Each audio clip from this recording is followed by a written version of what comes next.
Good morning, good morning, good morning. This is Asia. This is the day that the Lord has made. We shall rejoice and be glad in it. Today we are reading Proverbs chapter 10. So it's so much in this chapter. Like, I can't even explain it all. It's a lot in this chapter, y'all. So get ready. Take some notes today. Get your Bible out. Read along with me. And let's get to this word. All right. And it reads, and I do, of course, have the Amplified in the NLT.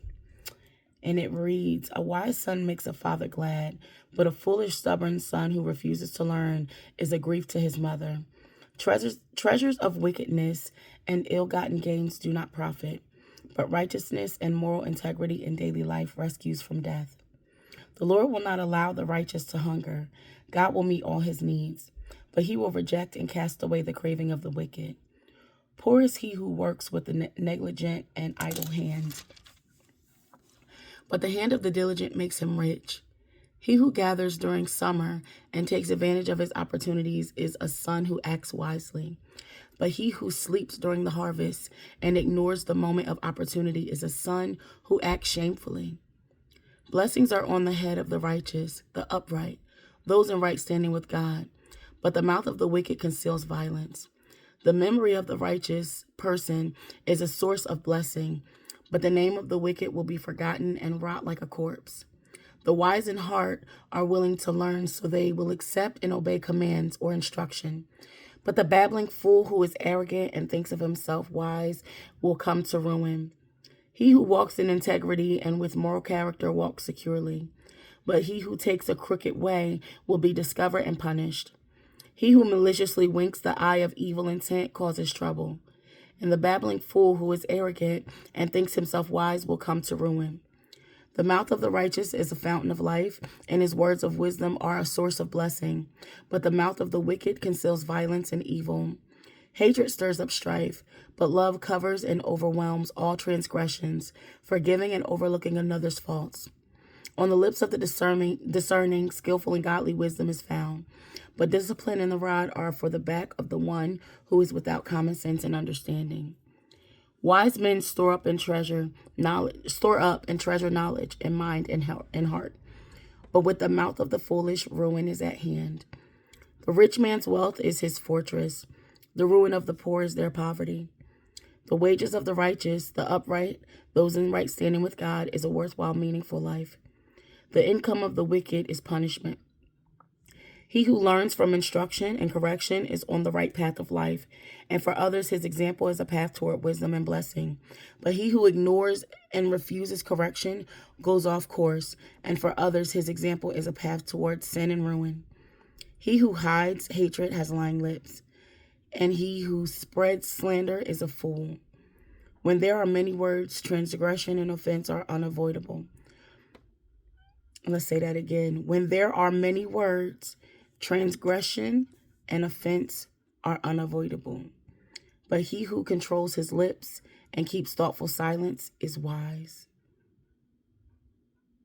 That's verse 19. We're going to come back to that.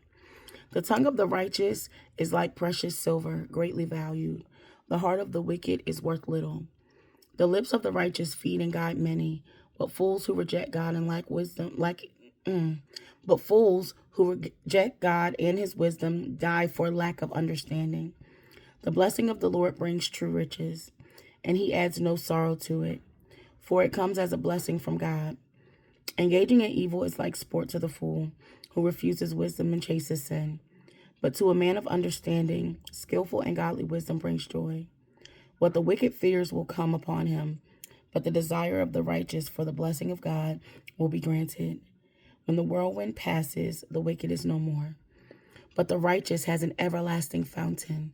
Like vinegar to the teeth and smoke to the eyes, so was the lazy one to those who send him to work. The reverent fear of the Lord, worshiping, obeying, and serving, and trusting him with all filled respect prolong one's life, but the years of the wicked will be shortened. The hope of the righteous, those of honorable character and integrity, is joy, But the expectation of the wicked, those who oppose God and ignore his wisdom, comes to nothing. The way of the Lord is a stronghold to the upright, but it is ruin to those who do evil. The consistently righteous will never be shaken, but the wicked will not inhabit the earth. The mourn of the righteous flows with skillful and godly wisdom, but the perverted tongue will be cut out. The lips of the righteous know or speak what is acceptable, but the mouth of the wicked knows and speaks what is perverted or twisted. All right, so now we're about to read this in the NLT. And it reads, the Proverbs of Solomon. A wise child brings joy to a father. A foolish child brings grief to a mother. Tainted wealth has no lasting value, but right living can save your life. The Lord will not let the godly go hungry, but he refuses to satisfy the craving of the wicked. Lazy people are soon poor. Hard workers get rich. A wise youth harvests in the summer, but one who sleeps during harvest is a disgrace. The godly are showered with blessings. The words of the wicked conceal violent intentions. We have happy memories of the godly, but the name of a wicked person rots away. The wise are glad to be instructed, but babbling fools fall flat on their faces. People with integrity walk safely, but those who follow crooked paths will be exposed. People who wink at wrong cause trouble, but a bold reproof promotes peace. The words of the godly are a life-giving fountain. The words of the wicked conceal violent intentions. Hatred stirs up quarrels, but love makes up for all offenses. Wise words come from the lips of people with understanding, but those lacking sense will be beaten with a rod. Wise people treasure knowledge, but the babbling of a fool invites disaster. The wealth of the rich is their fortresses, but the poverty of the poor is their destruction. The earnings of the godly enhance their lives, but evil people squander their money on sin. People who accept discipline are on the pathway to life, but those who ignore correction will go astray. Hiding hatred makes you a liar. Slandering others makes you a fool. Too much talk leads to sin. Be sensible and keep your mouth shut. The words of the godly are like sterling silver. The heart of a fool is worthless. The word of the godly encourage many, but fools are destroyed by their lack of common sense. The blessing of the Lord makes a person rich and adds no sorrow with it. Doing wrong is fun for a fool, but living wisely brings pleasure to the sensible. The fears of the wicked will be fulfilled. The hopes of the godly will be granted. When the storm of life comes, the wicked are whirled away, but the godly have a lasting foundation. Lazy people irritate their employees, like vinegar to teeth or smoke in the eyes. Fear of the Lord lengthens one's life, but the years of the wicked are cut short. The hopes of the godly result in happiness, but the expectations of the wicked come to nothing. The way of the Lord is a stronghold to those with integrity, but it destroys the wicked. The godly will never be disturbed, but the wicked will be removed from the land. The mouth of the godly person gives wise advice, but the tongue that deceives will be cut off. The lips of the godly speak helpful words, but the mouth of the wicked speaks perverse words. Y'all, we might have to read that one again tomorrow. This is chapter 10. It is so much in this thing. It is so much in this thing. Like, a wise child brings joy to a father. A foolish child brings grief to a mother. What I think about just with verse 1 is how men are important. Here's why. When men speak, there's an authority that the Lord has given them. You ever notice a mom can say something 10 times, 15 times, do this, do this, do this, do this. Come on, come on, come on, come on, come on, come on. And then a dad come in and be like, hey, yo, get this done. Everybody get up, everybody move. And it says a foolish child brings grief to a mother. I think it says a foolish child, this is my opinion. I think it says a foolish child brings grief to a mother because we're emotionally invested. right? And with being emotionally invested, we be trying to save our kids. We be trying to save our kids. Whereas a man is like, no, yes is yes, no is no. It's black and white, ain't no gray area. It is what it is. And we be trying to save our kids. So that's why I feel like it says a foolish child brings grief to the mother.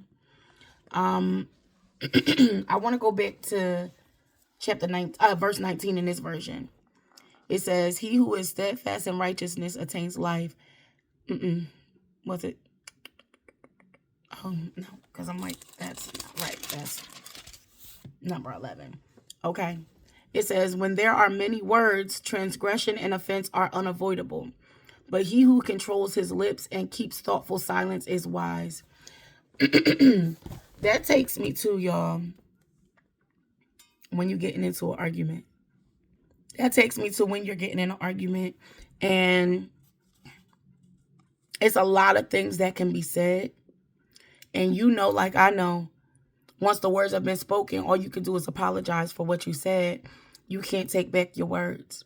So when it says, when there are many words, transgression and offense are unavoidable, that's because pride jump in, y'all.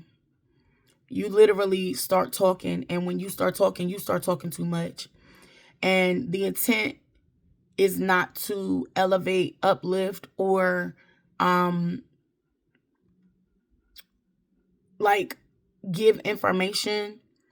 At this point, pride jumps in, so you just want to be right. Right? You just want to be right. Because pride done jumped in, and ain't nobody going to tell you that you're wrong. Pride done jumped in, and ain't nobody going to tell you what you know you know. So now it's no longer about communicating. It's about proving you right, or then it goes to who getting the last word, right? But when you're getting the last word, are you making wise decisions? Are you choosing to speak? Sometimes what I say often is sometimes the best conversation is the one that you never have. Sometimes you got to let people see. If you try to explain, like was it yesterday, where it said don't argue with a foolish person. Like, sometimes you just gotta let people say what they gonna say. You gotta let them believe what they gonna believe. You just gotta be like, oh, okay, it is what it is, right? Because what eventually happens is they'll prove themselves wrong. Have you ever seen somebody, it be two people, and one person is super hype and the other person is super chill? You look at that person that's super hype, and then you look at the other person that's super chill and be like, okay, that person is an idiot. Like, clearly this person doesn't care, or, you know what I mean? And I've been the super hype one, but I've also been the super chill one, where I just be like, okay, like, are you good? All right. It doesn't matter, or it is what it is, right? But if you've ever seen that happen, you'll realize how idiotic you look as a person to just be screaming in somebody's face and going off, and they're looking at you like you're dumb, right? You cannot take words back. You can only apologize for what you said. But certain words that come out your mouth, after you speak them, it'll never be the same again, right? Because your pride got in. And it literally tells you, when there are many words, transgression and offense are unavoidable. Sometimes be quiet, because why? He who controls his lips and keeps his thoughtful silence is wise. Literally, these scriptures that we read in every day are literally taking us through what common sense is. Now, we know, I keep bringing it back, chapter 2, verse 7 told us that common sense was a blessing. So everybody ain't got it.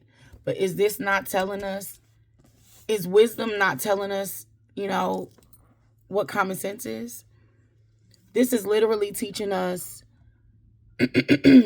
how to go through our everyday life. This is literally teaching us, okay, listen, a lazy person lays down when it's time to work. A wise person stores up when it's time to harvest. The other day we read it and it said, think of the ant, right? He works all summer long so that he can be stored up for the cold months, for the winter. And then there are others who ain't storing up. So now all winter long they looking for food, but the ant worked for it all summer in the heat and all the things and did what they needed to do. So y'all, go back and read this chapter again and ask the Lord to highlight some things for y'all, because I really believe we're probably gonna come back to this one. Go back and reread this in whatever version you got and ask the Lord to highlight something for you that would be beneficial for your life today. Or ask the Lord to highlight something for you that would allow you to have a conversation with somebody today. Okay? Y'all, it's going to be a great day. No choice in the matter. Let the Lord go before you. Let him fight your battles. And when you open up your mouth, let him speak through you. Don't be the foolish one talking. Don't be the foolish one leaving an offense. Be the quiet, wise one. Silence clearly is going to speak louder than words and noisome pestilence. Okay? I love y'all. Have a great day. Happy Tuesday, because I'm out.